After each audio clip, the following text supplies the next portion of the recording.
নির্বাচন যতই এগিয়ে আসছে ততই ভোট প্রচারও জোর বাড়াচ্ছে প্রার্থীরা।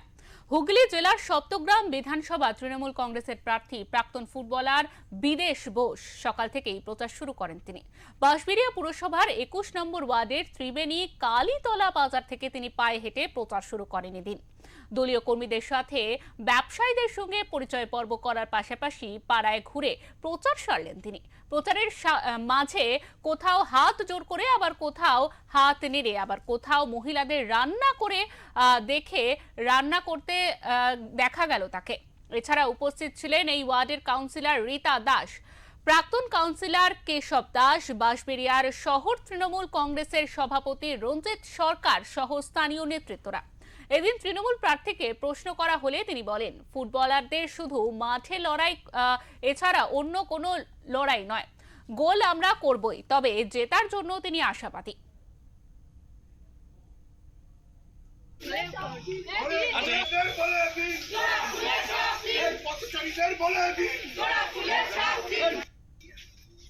অভূতপূর্ব সারা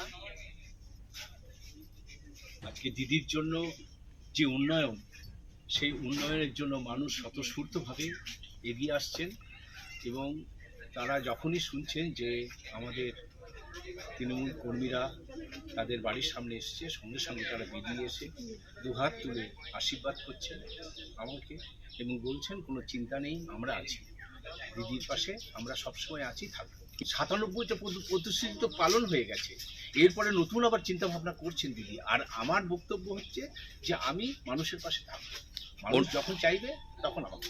এবারে খেলোয়াড়দের কিছু চাপ নেই, খেলোয়াড়রা শুধু গোল করবে। আর এখন এই মাঠে আমাদের জনগণ গোল করবে, আমাদের মানুষ গোল করবে, আমি দেখবো। উনি বলেছেন আমি সবসময় তোমার পাশে আছি, তোমার খেলা দেখেছি, তোমাকে ভালোবাসি, বিধানসভায় একসঙ্গে বসেছি। এই জন্য উনি স্বতঃস্ফূর্তভাবে বলেছেন যে কোনো সময় যা বলবে তুমি, আমি আছি। আমি মানুষের উচ্ছ্বাস দেখে, মানুষের ভালোবাসা থেকে, আমাকে দেখে তো ভোট দেবে না, ভোট দেবে দিদিকে দেখে। দিদিকে মানুষ এত ভালোবাসে যে আমি নিমিত্ত মাত্র। সেই জন্য আমি খুব আশা করছি যে এখানে অনেক ভালো ভোটে জিতলে প্রথম কি কাজ দিয়ে শুরু হবে এলাকায় আমাদের দলের সমস্ত যারা নেতৃত্ব আছে তাদের সঙ্গে বসবো, কোথায় কি প্রয়োজন আছে না আছে জিজ্ঞেস করব, সেইভাবে আমাদের কাজ হবে।